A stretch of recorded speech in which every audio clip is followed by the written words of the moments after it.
Okay, bismillahirrahmanirrahim. Assalamualaikum warahmatullahi wabarakatuh dan salam sejahtera. Okay, cikgu minta maaf, cikgu punya webcam ni ada masalah, so tak boleh nampak muka lah. Okay, jadi untuk hari ni cikgu akan bagi video cikgu ni. So nanti awak tengoklah masa kelas kita. Okay, lepas tu awak boleh study lah. Okay, jadi pastikan awak dah download buku teks. Okay, lepas tu untuk nota modul nanti cikgu akan berikan bab 4 ke atas sudah ada, bab 1 hingga 3 tak ada sebab belum diberikan lagi lah. Jadi nanti cikgu cakap dia akan bagi pada semua pelajar, boleh tengok dekat dalam grup batch tingkatan 3 lah. Okay. So hari ni kita akan masuk bab 1. Okay, tapi sebelum tu cikgu nak perkenalkan buku teks sains tingkatan 3. Okay.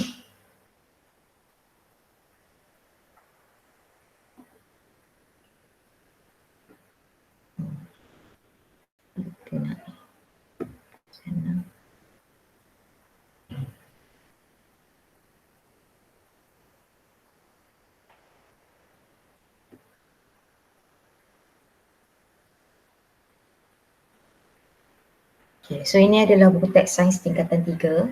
Okay, sebenarnya ada dalam bentuk PDF. Ikut keselesaan awak lah. Okay. Cuma kalau macam cikgu PDF ni cikgu rasa cuma berat sikit. Flip up tu dia tengok atau pulang pada awak lah. Kalau awak punya kat rumah awak memang data unlimited, so awak boleh gunakan flip up lah. Okay, kalau awak punya data macam limited sikit, boleh guna PDF file. Okay, PDF file tu boleh download lah waktu pagi ke waktu malam masa orang tak guna sangat kan. Okay, lepas tu awak dah boleh tengok lepas. Okay, tapi nanti cikgu akan share juga dekat dalam grup. Okay. Okay, so ni buku teks sains tingkatan 3. Okay. Okay, ni dalam tingkatan 3 ada 10 bab. Okay. Tapi nampak macam banyak tingkatan 3, 10 bab. Tapi sebenarnya kalau kebiasaannya kalau kita belajar secara bersemuka 6 bulan dah boleh habis dah. Sebab dia nampak banyak tapi sebenarnya dia sikit je. Dia tak sama macam awak tingkatan 1 dengan tingkatan 2. Tingkatan 2 memang sampai bulan 10 baru boleh habis sebab memang banyak eksperimen dan sebagainya. Okay, untuk tingkatan 3 eksperimen dia pun sikit sahaja. Okay, ada beberapa saja yang kita boleh jalankan eksperimen lah. Okay, eksperimen wajib dengan eksperimen yang biasa tu mungkin ada dalam tak sampai 10 pun. Okay, so memang cepatlah habis kan sebenarnya untuk persediaan awak nak jalani peperiksaan PT3, pentaksiran PT3, pentaksiran tingkatan 3. Okay, so ada 10 bab. Okay, ni awak boleh tengok. Okay, ni pendahuluan. Kadang-kadang kita tak ingat nak tengok kan. Ya, awak boleh kenal lah dengan awak punya buku teks ni. Okay, sebenarnya sama je. Dekat dalam buku teks tingkatan 1, tingkatan 2 pun ada ni. Okay, buku teks tingkatan 3. Okay, ni awak kena kenal sebenarnya apa benda-benda ni. Okay, 1.22 ni standard pembelajaran berdasarkan dokumen standard kurikulum dan pentaksiran untuk rujukan guru. Okay, info sains. Ni kadang-kadang cikgu lupa nak bagi tahu awak tapi sebenarnya bagus ni info sains ni. Maklumat dan informasi tambahan yang berkaitan dengan sesuatu topik. So info sains ni kadang dia ada kat tepi-tepi ni semua. Kebanyakannya dia ada kat tepi-tepi buku macam nota kaki lah macam tu. So kadang-kadang kalau cikgu tak ingat bagi tahu pun awak baca lah kan. Okay, saya boleh ingat formula atau maklumat penting yang perlu diingati oleh murid. Ini maksudnya penting lah awak kena ingat. Okay, cabaran minda soalan yang mencabar pemikiran murid. Sebenarnya cabaran minda ni antara salah satu soalan yang kalau ada PT3 soalan ni lah yang akan kadang-kadang dikeluarkan. Kadang kita tak perasan kan sebenarnya ada kat sini.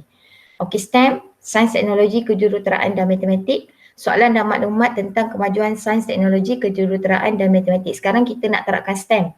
Okay, dalam awak punya pembelajaran. Okay, pengajaran dan pembelajaran. Jadi supaya apa? Supaya awak ni lebih dekat dengan sains dan teknologi, kejuruteraan dan matematik. Okay, sebab sains ni dia berkisar dengan benda-benda teknologi, kejuruteraan dan matematik lah salah satunya. Okay, sebenarnya sains ni memang ada dalam kehidupan kita. Okay. keajaiban sains, menghayati keajaiban dalam sains. Okey, kadang kita tak perasan benda tu sebenarnya ada dekat dalam sains. Okey, sains duniaku, aplikasi sains dalam kehidupan harian. Malaysiaku, maklumat terkini tentang pencapaian Malaysia dalam bidang sains dan teknologi. Hari ini dalam sejarah, tarikh hari ini ada apa? Maklumat tentang perkembangan saintifik dan peristiwa sains dalam sejarah. Okay, laman web, maklumat daripada laman sesawang. Awak duduk kat rumah sekarang, awak memang boleh tengoklah benda ni. Bergantung kepada kerajinan awak sebenarnya. Okay, so dah halang-halang kat rumah, tengoklah kan. Daripada duduk tengok Instagram tu boleh tengok, tak ada masalah. Tapi tambahlah sikit yang ilmu kan. Okay, video, pautan video yang dapat membantu murid memahami sesuatu topik. Maksudnya dia bagi pautan, so bila kita belajar pasal tu, awak boleh pergi buka, tengok video tu. Okay.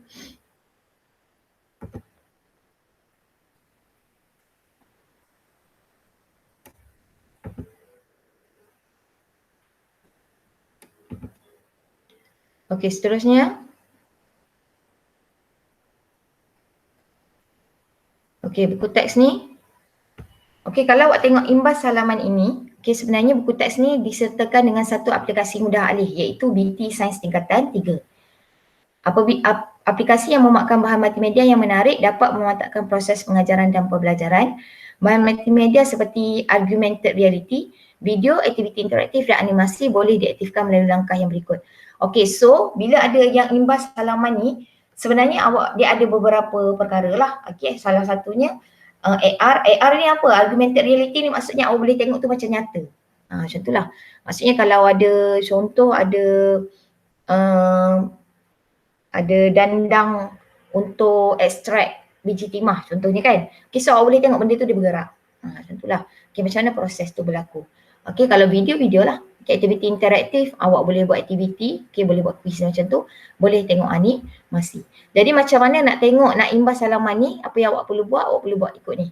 Okay, tapi diingatkan iPhone tak boleh siapa yang guna iPhone dia tidak boleh. Dia tak support juga, tak tahulah kenapa. Cikgu dah try banyak kali, iPhone tak boleh. Okay, tapi siapa yang ada, yang pakai Samsung, maksudnya kita panggil apa dah, Android dah. Android boleh. Okay, kalau yang iPhone, cikgu lupa apa dia punya software dia, apa benda tu, tak boleh. iPhone tak boleh. Okay, jadi selain daripada iPhone, boleh buat ni lah. Okay, imbas QR code di sebelah kanan. Okay, QR code ni. Okay, so kalau nak imbas ni, cubalah imbas dekat dalam handphone, laptop juga tak pastilah boleh ke tak. Bagus awak print out lah. Okay. Dengan menggunakan peranti mudah alih dan muat turun aplikasi BT Sains Tingkatan 3. Nanti dia akan keluar satu ikon, ada conical flask, ada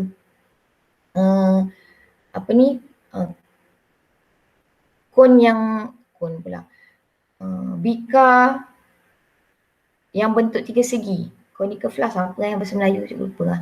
Okay. Tabung lah. Tabung lidi. Tabung yang bentuk tiga segi. Awak cari conical flask bahasa Melayu pula, bahasa Melayu apa. Okey, dalam tu dia ada cecair warna hijau. Itulah BT Sains Tingkatan 3 2018. Okey. Okey, jadi langkah kedua, perhatikan ikon di sebelah kanan. Ini adalah contoh-contoh yang ada. AR ada dekat halaman berapa, aktiviti interaktif ada dekat halaman berapa. Okey, langkah 3, aktifkan aplikasi BT Sains dan imbas ke seluruh halaman. So masa nak tengok, awak buka dekat awak punya awak buka dekat awak punya yang BT Sains Tingkatan 3 tu, awak scan lah keseluruhan halaman, satu halaman. Okey. Langkah 4, penggunaan tidak perlu menutup dan mengaktif aplikasi semula untuk mengimbas halaman yang seterusnya.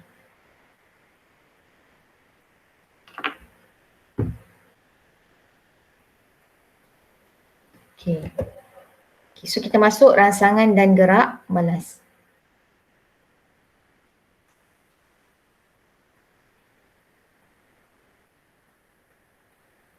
Okay, jadi bab 1, rangsangan dan gerak balas. Okay, so ni kita boleh tengoklah macam mana. Rangsangan ni ada banyaklah, rangsangan dan gerak balas manusia, rangsangan dan gerak balas tumbuhan, rangsangan dan gerak balas haiwan. Okay, jadi apakah yang anda tahu tentang sistem saraf manusia? Apa yang awak tahu pasal sistem saraf manusia? Okay, sistem saraf manusia ni adalah yang paling, antara yang paling pantas bergerak, dan kita panggil ada impuls saraf. Impuls tu apa? Impuls tu adalah maklumat. Impuls saraf, maklumat elektrik sebenarnya.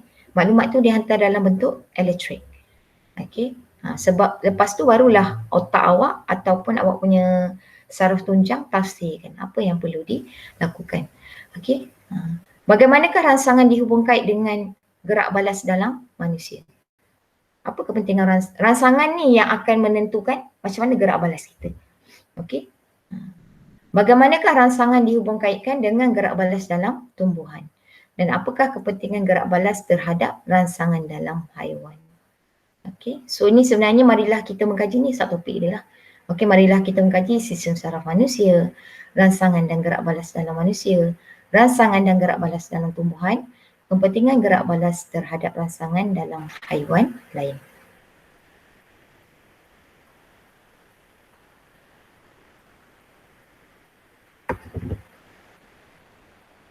Okey, seterusnya. Okey, gallery science. Ini pun penting juga. Okey, gallery science ni menarik lah bagi cikgu. Sebab dia ada maklumat-maklumat yang maklumat umum tapi sebenarnya ada kaitan dengan satu topik ni. Okey. Okey, kalau awak tengok, okey, alat pengukur masa ni ada di setiap alat pengukur masa dan pembesar suara ni ada di setiap pelumba. Okey, dia tak letak hujung ke.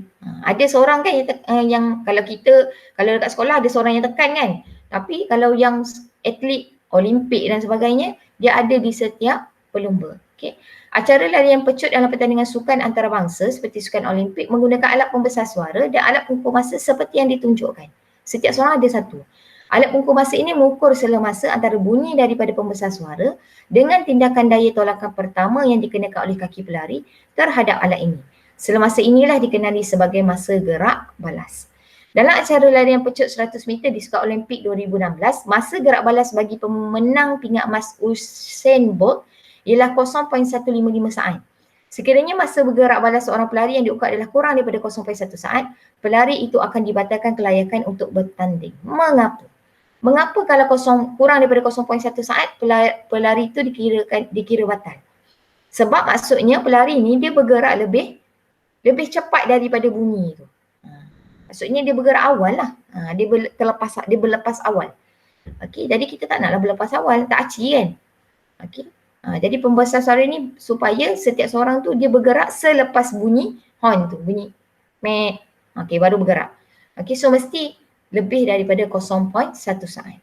So Usain Bolt ni paling laju lah 0.155 saat dia dah gerak lah. Tapi tak boleh bergerak lebih awal. Bergerak lebih awal dia kira batal. Sebab maksudnya bergerak sebelum bunyi dengari ataupun dikeluarkan.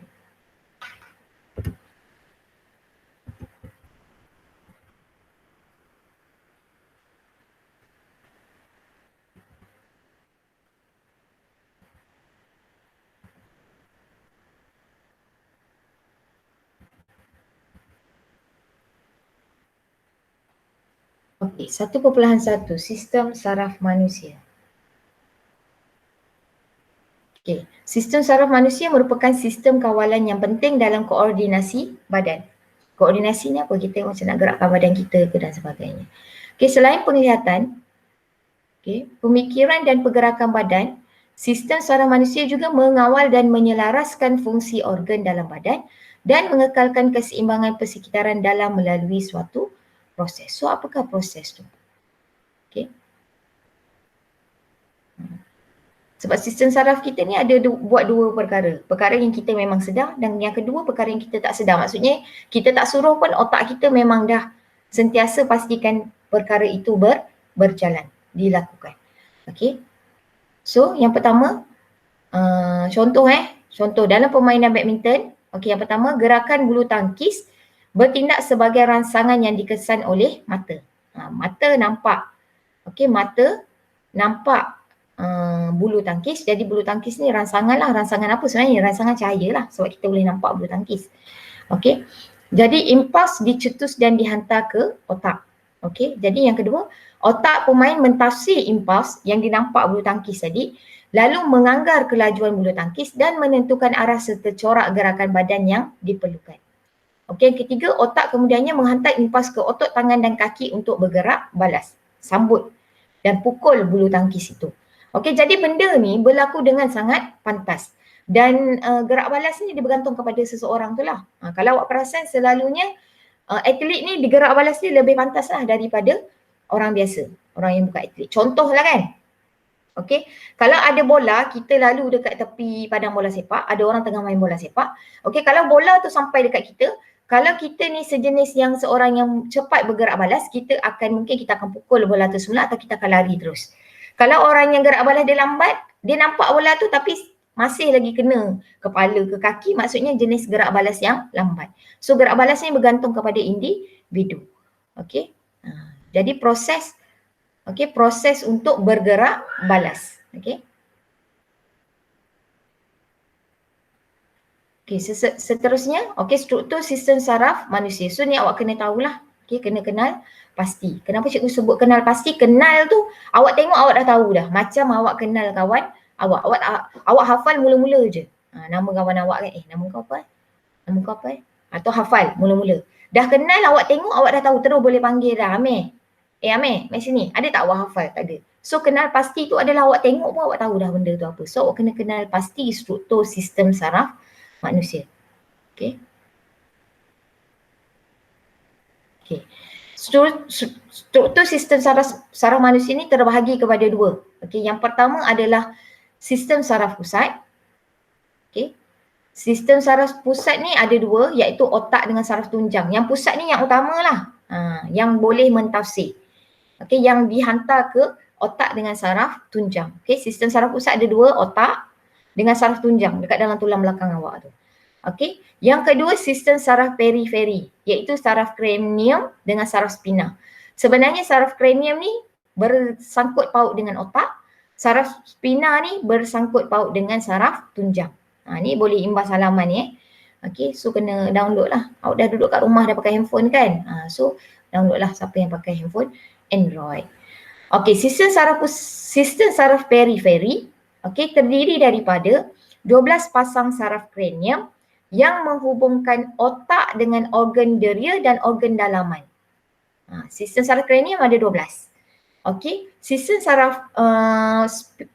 saraf spina pula, yang bersambung dengan sistem saraf tunjang kita ni.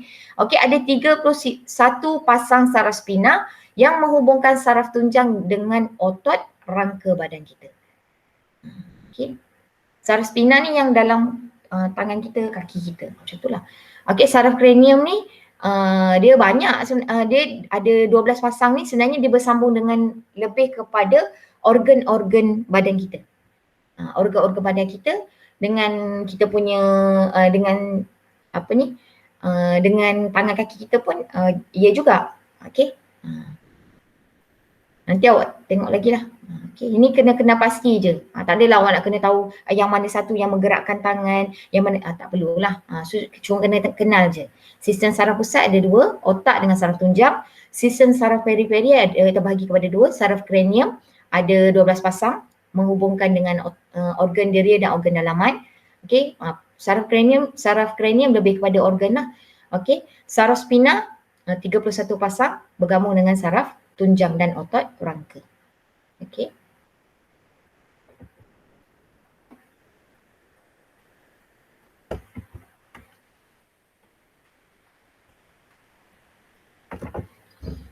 Ini adalah fungsi sistem saraf manusia. Apa fungsi dia, awak kena tahu.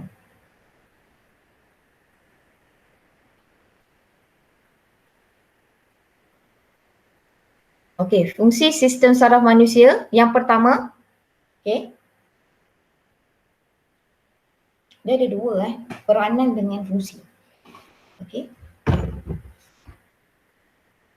So fungsi sistem saraf manusia yang pertama mengawal organ dan bahagian badan, mengawal. Yang kedua, ni ada dua lah sebenarnya. Tapi cikgu gabung lah ikut ayat dia kan. Sebenarnya ada dua lah. Mengawal dan mengkoordinasikan organ dan bahagian badan. Apa maksud koordinasikan organ ni? Dia pastikan organ awak ni sentiasa berfungsi. Kalau awak ada masalah dengan sistem saraf awak tu yang orang panggil stroke, lumpuh, atau ada masalah sistem saraf lah. Dah tak boleh bagi arahan, dah tak boleh berfungsi seperti biasa, jadi kesan dia adalah lumpuh lah. Kalau ada kadang-kadang kan orang kemalangan, okey, daripada bahagian pinggang ke bawah dia lumpuh. Maksudnya kenapa? Sudah ada masalah saraf dekat dia punya pinggang ke bawah yang menyebabkan dia dah tak boleh berjalan, dia tak boleh hantar dah dekat otak.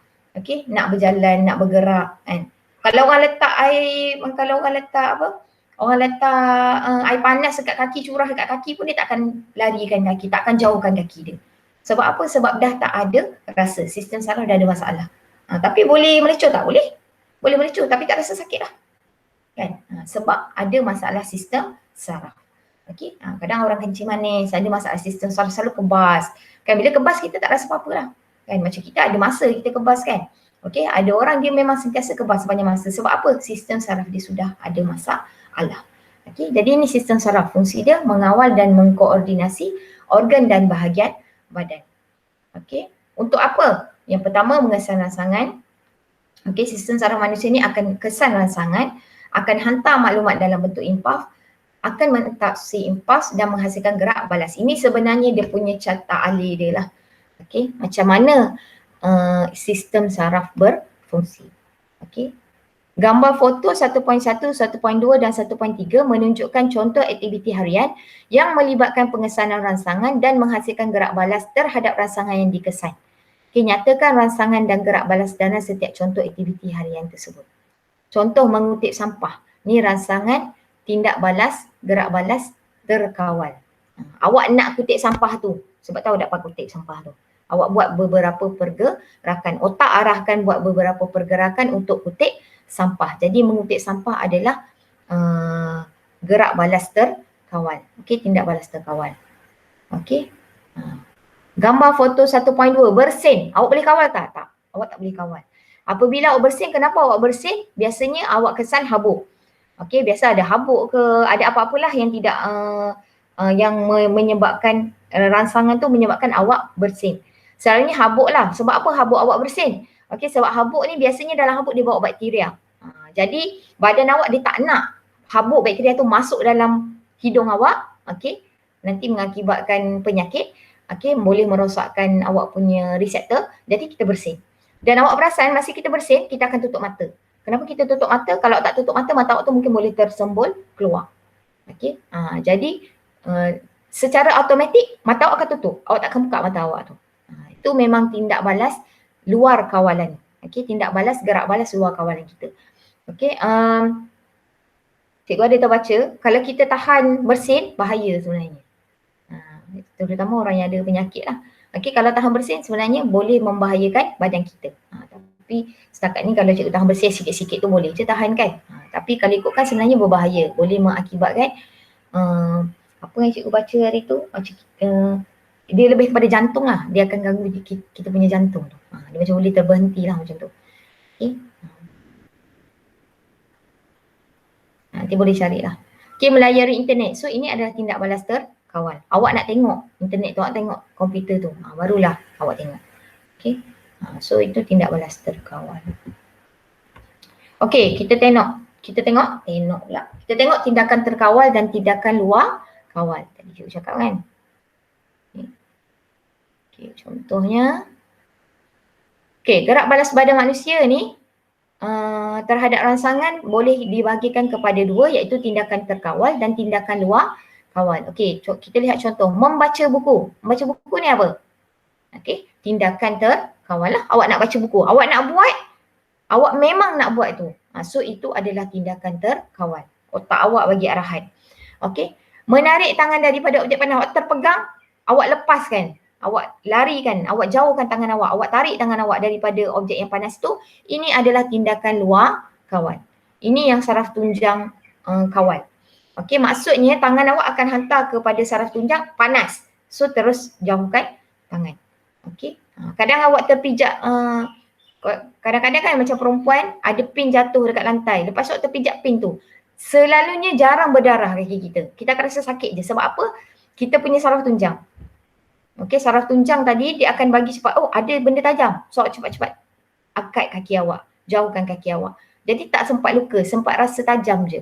Okey, jadi sebab apa? Itu adalah tindak balas luar kawal. Tapi ada orang, setengah orang dia ada tindak balas dia lambat sikit. So sempat luka dan sebagainya. Selalunya ni mungkin ada kaitan jugalah, macam ada orang yang ada masalah diabetes, so dia tak rasa. Kan dia mungkin tak rasa ada paku, ataupun memang adalah orang yang jenis gerak balas badan dia lambat sikit. Okey. Yang ketiga, peristalsis di esophagus ni awak makan. Okey, bila awak makan ni tingkatan 2 dah belajar Awak makan makanan tu dia masuk ke dalam melalui esophagus nak ke perut awak tu melalui peristalsis. So ini adalah tindak balas luar kawal. Awak tak suruh pun memang makanan tu akan bergerak. Okey, ni otak lah. Otak yang luar kawal. Okey. Jadi tengoklah, jadi A dalam A tindak balas terkawal, B dengan C tindak balas luar kawal. Okey, jadi ini tindak balas terkawal. Okay. Tindak balas terkawal ialah tindakan yang disedari dan dilakukan mengikut kehendak seseorang. Okay, ini maksud dia, ingatlah. Okay, tindakan terkawal disedari dan mengikut kehendak seseorang. Semua tindakan terkawal dikawal oleh otak. Otak kita yang kawal. Okay. Contoh tindakan terkawal termasuklah membaca, menulis, bercakap, makan, minum, berjalan, berlari dan bersenam. Banyaklah yang awak memang nak buat. Contoh awak nampak sampah, awak boleh pilih. Awak nak ambil sampah tu ke awak tak nak ambil sampah tu. Itu adalah tindakan terkawal. Awak nak buat. Okay, so ini adalah urutan aliran impuls dalam tindakan terkawal. Okay, contoh. Okay, awak dengar telefon berdering. Okay, rangsangan bunyi deringan telefon. Okay, rangsangan dia bunyi lah. Rangsangan bunyi. Okay, jadi efektor ataupun reseptor di dalam telinga kita dengar. Oh, ada bunyi telefon lah. Kan? Jadi hantar impuls saraf. Telinga awak akan hasilkan impuls saraf. Okey, akan dihantar ke otak. Otak tafsir. Awak nak apa? Awak nak buat apa? Okey, awak nak angkat telefon tu. Okey, jadi impuls saraf akan dihantar, impuls saraf yang ni dah tindakan lah. Okey, ada gerak balas. Okey, dihantar kepada E efektor. Efektor ni otot atau kelenjar tertentu yang awak akan gunakan untuk buat gerak balas itu. Okey, jadi akan hasilkan gerak balas. Gerak balasnya sentuh skrin telefon untuk jawab telefon. Okey, jadi efektor, reseptor. Efektor, reseptor. Ingatlah A dulu. Okey, efektor, reseptor. Okey, E efektor, kesan dia, efek. Okey, dah nak beri gerak balas. Ini adalah arah aliran impuls dari efektor, reseptor ke E efektor. So ini awak kena ingat. Ni kena ingat. Ni biasalah ada kan. Ni kena ingat. Ini form 5 ada lagi tak? Sebab awak dah tingkatan 3. Tingkatan 3 ni selalunya cikgu nak awak ingat sebab nanti awak akan belajar lagi di dalam tingkatan 4 dan 5. Ni cikgu tak ingat ada ke tak?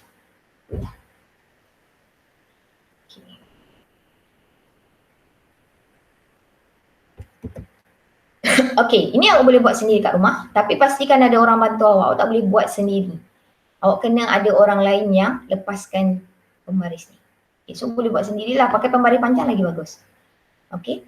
So ini adalah untuk ukur kepantasan masa gerak balas. Ni kita nak tahu gerak balas terkawal awak ni cepat ke lambat.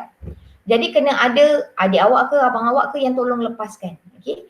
Letak tangan dekat atas meja, kena statik lah tangan awak kat atas meja. Okey, awak bersedia untuk tangkap pembaris tu. Okey, bawah ni mesti kosong, atas ni maksudnya dekat tangan awak yang nak tangkap tu kosong lah. Okey, jadi makin panjang, contohlah kalau awak tangkap dekat 15 cm berbanding orang yang boleh tangkap dekat 5 cm, maksudnya orang yang tangkap dekat 5 cm ni dia lebih cepat gerak balas dia. Maksudnya semakin panjang jarak pembaris yang awak tangkap tu, maksudnya semakin lambat gerak balas yang awak lakukan. Ataupun semakin pendek jarak pembaris yang awak dapat tangkap, maksudnya semakin pantas gerak balas awak. Okey, langkah berjaga-jaga, pastikan tangan menangkap pembaris dalam keadaan tetap di permukaan meja.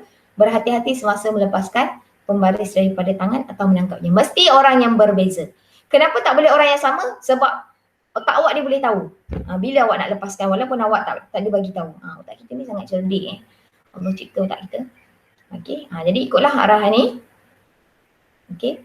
So dalam aktiviti ni nyatakan rangsangan dan gerak balasnya. Okey, jadi rangsangannya apa? Cahaya lah. Mata pembaris tu rangsangan.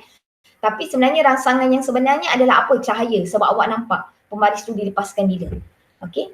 Gerak balasnya apa? Gerak balasnya menangkap tangan awak, okey, akan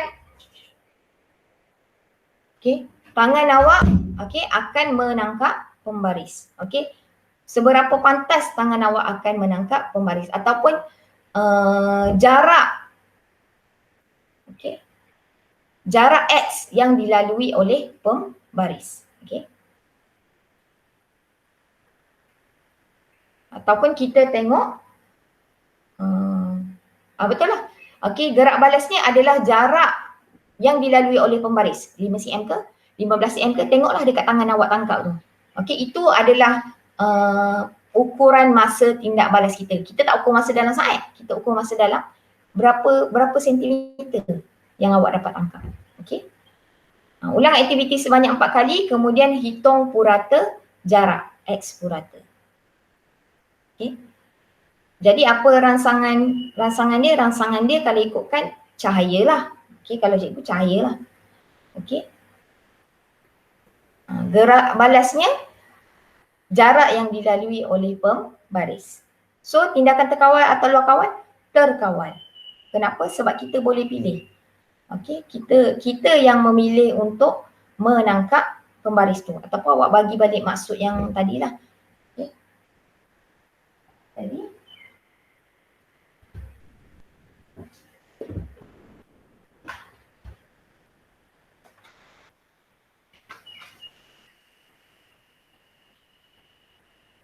sebab tindakan ni adalah tindakan yang disedari dan dilakukan mengikut kehendak seseorang atau kehendak kita.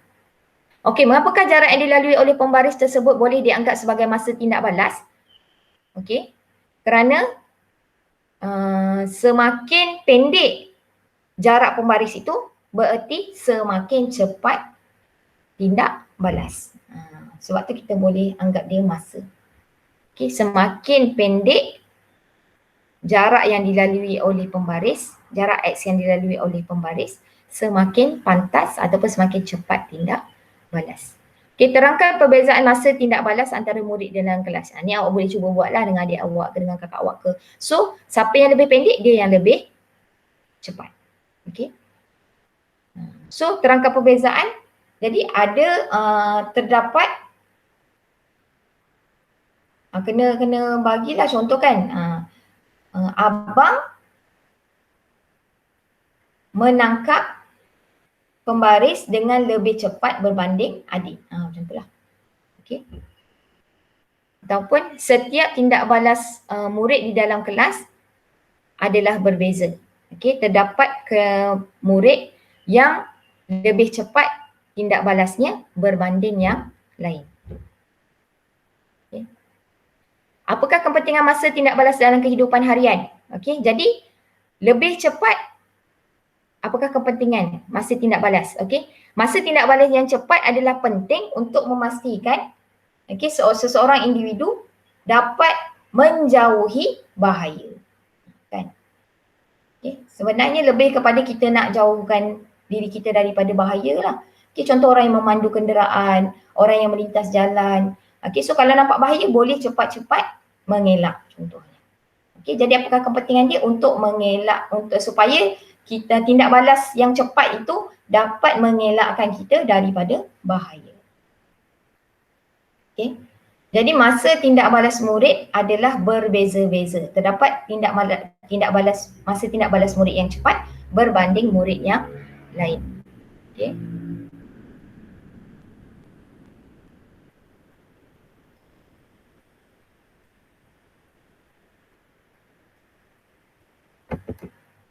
Okey, tindakan luar kawal.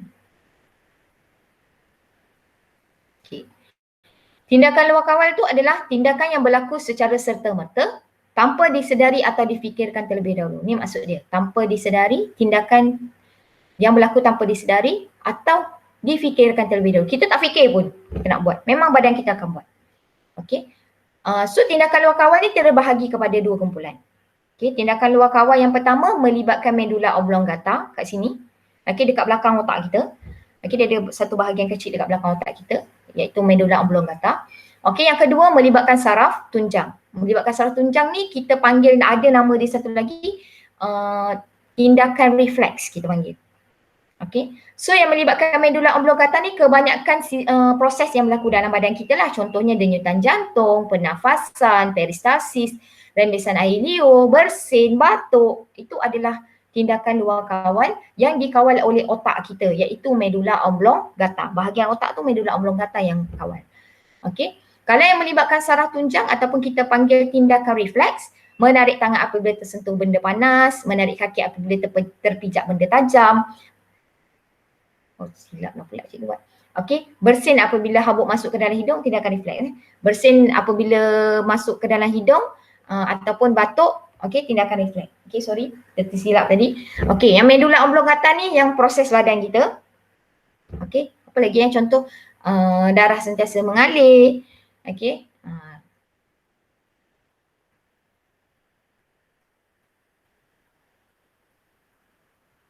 Apa lagi yang kita lakukan? Okey, tanpa kita sedar. Okey, dia sentiasa berlaku lah. Okey, saraf tunjang, ni. Okey, menarik tangan dan sebagainya lah. Okey. Okey, ini yang ditunjukkan ni adalah, ni saraf tunjang Okey, contohnya, okey. Awak nak angkat air contohnya. Okey. Tapi awak tak guna kain. Jadi bila awak pegang, awak rasa panas, awak akan alihkan tangan awak. Ataupun kadang-kadang awak terlanggar benda yang panas. So awak akan tarik tangan awak. So apa yang berlaku sebenarnya? Okey, efektor ni, okey, so dia punya dia punya rangsangan dia adalah objek panas, iaitu sentuhan lah sebenarnya. Okey, rangsangan dia adalah benda panas. Okey, benda panas ni, okey, akan awak tersentuh benda panas tu, okey, efektor awak iaitu reseptor awak akan terima maklumat. Okey. Jadi impuls akan dihantar, dia akan hasilkan impuls akan dihantar kepada saraf tunjang kat belakang tulang belakang awak. Okey. Saraf tunjang ni dia akan tafsir, oh ni betul lah, ni ada belajar lah puan-puan Fashik Warina. Okey. Saraf tunjang ni akan menghasilkan impuls yang ada gerak balas. Okey, ada arahan gerak balas. Okey. Impuls ni kemudian akan dihantar semula kepada efektor. Efektor kita kat sini apa? Otot. Okey, otot. Jadi otot dibagi arahan apa? Tarik tangan. Okey, dia suruh alih tangan. Alih tangan daripada benda panas ni. Okey, kenapa kita tak hantar ke otak? Okey, sebab saraf tunjang ni lebih dekat daripada otak dengan tangan kita. Jadi kita nak tindakan ni cepat, lebih cepat. Okey. Jadi tangan kita tak sempat melecur, rasa je panas tapi tak sempat melecur sebab kita dah alih tangan kita. Okey, ini adalah urutan aliran impuls dalam tindakan luar kawal, iaitu tindakan refleks. Okey.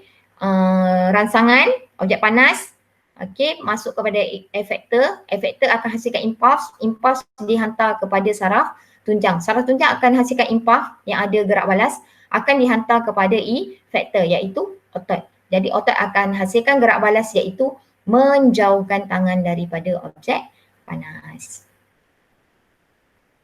Okey, ni boleh buatlah aktiviti 1.2 ni, kalau nak buatlah. Kalau tak nak buat, terpulang.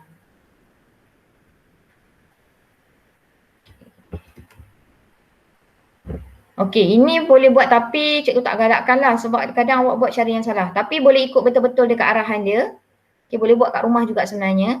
Okey, jangan pakai telefon Jangan pakai lampu telefon, pakai lampu suluh yang biasa sikit, murah kan. Okey. So ni awak nak tengok, ini adalah tindakan luar kawal otak. Okey, tindakan luar kawal. Okey. So kesan perubahan saiz pupil pada mata terhadap keamatan cahaya, tindakan luar kawal. Nak perhatikan perubahan saiz pupil. So tengok ikut arahan gunakan cermin muka. Awak boleh tengok sendiri sebenarnya. Okey. So boleh duduk dekat tempat yang cerah dan boleh duduk dekat tempat yang gelap. Jangan, bukan gelap sangat lah. Maksudnya cerah tu, awak bawa cermin, pergi kat luar rumah yang ada cahaya matahari, awak tengok macam mana saiz mata awak. Dia akan kecil je pupil. Pupil ni akan kecil. Pupil ni apa? Pupil ni bukaan dia. Okey, bukaan ni. Okey, kalau awak duduk dekat tempat yang biasa, tak ada cahaya matahari sangat, dia akan besar. Lebih besar daripada yang awak duduk dekat tempat yang ada cahaya matahari lebih banyak. Okey, yang tempat terang. So boleh buat sendiri. Okey. So nyatakan rangsangan dan gerak balas, rangsangan dia cahaya lah. Okey, gerak balasnya gerak balas luar kawan. Okey, gerak balas dia saiz pupil. Okey, jenis gerak balas tindakan luar kawal. Okey, terangkan, bagi balik maksud tindak balas luar kawal tadi. Okey, kerana tindak balas ini adalah tindakan yang berlaku secara serta-merta tanpa disedari atau difikirkan terlebih dahulu. Okey. Apakah hubungan kait antara saiz pupil dengan keamatan cahaya? Okey. Semakin terang, semakin tinggi keamatan cahaya, semakin bertambah keamatan cahaya, semakin meningkat lah. Semakin meningkat keamatan cahaya, semakin kecil saiz pupil. Apakah kepentingan gerak balas tersebut? Okey, kepentingan gerak balas tersebut untuk memastikan cahaya yang dialirkan ke dalam mata adalah mencukupi. Sebab apa mata awak ni kalau berlebihan pun dia akan merosakkan mata, untuk mengelakkan kerosakan mata. Okey. Kalau lebih sangat pun boleh rosak mata, kalau kurang pun boleh rosak mata. Contohnya awak tengok handphone dalam gelap, cahaya tinggi, ataupun orang yang suka membaca di dalam gelap. Itu kenapa mata awak rosak, rabun kena pakai cermin mata? Sebab kurang cahaya. Cahaya yang dapat untuk awak membaca tu kurang. So awak akan paksa mata awak suruh rosakkan mata. Okey, ataupun ada yang kalau awak pernah terbaca, kalau kita tengok gerhana matahari secara terus, maksudnya awak nampak gerhana matahari, awak terus tengok, mungkin boleh mengakibatkan buta. Mungkin boleh, tak semestinya. Okey, so kenapa boleh mengakibatkan buta? Sebab masa apa kita panggil, masa berlakunya gerhana matahari tu, cahaya tu dia terang. Kita rasa macam, mungkin kita rasa macam dia tak terang kan, tapi sebenarnya dia terang. So kalau betul-betul cahaya tu boleh masuk ke dalam mata kita, boleh mengakibatkan buta. Jadi kepentingan gerak balas ni untuk memastikan cahaya yang masuk ke dalam mata adalah mencukupi. Okey, mencukupi. Tak lebih, tak kurang, jadi boleh mengelakkan kerosakan mata. Okey, jadi apa kesimpulan dia? Semakin meningkat keamatan cahaya, semakin berkurang saiz pupil. Okey, ini adalah pupil pada mata manusia. Saiz pupil pada mata manusia bulatan, tapi haiwan dia berbeza-beza. Tengoklah. Okey, kambing segi 4 bujur, ikan pari sabit, buaya celahan tegak, sotong berbentuk W, huruf W. Okey. So kita berhenti sampai sini dulu. Okey. Nanti cikgu bagi kerja. Okey, awak jawab. Lepas awak hantarlah dekat dalam group. Okey. Kalau awak nak print out, boleh print out lah. Kalau awak tak print out, tulis jawapan saja. Carilah, suruhlah mak awak beli buku apa-apa yang kecil kan. Kalau boleh jangan tulis dalam kertas lah. Kalau ada lagi buku tahun lepas, tulis je dekat buku tahun lepas. Tulis tingkatan 3. Okey, tingkatan 3 tarikh tahun ni. Okey, terus boleh sambung jawab soalan lah. Okey, nanti cikgu bagi soalan. Okey, awak kalau nak print out, print out. Kalau awak tak nak print out, terus tulis jawapan saya. Tulis jawapan je lah. Sebab cikgu pun nanti nak ambil gambar soalan dekat dalam buku kerja yang cikgu ada. Okey, so itu saja. Alhamdulillah. Terima kasih semua.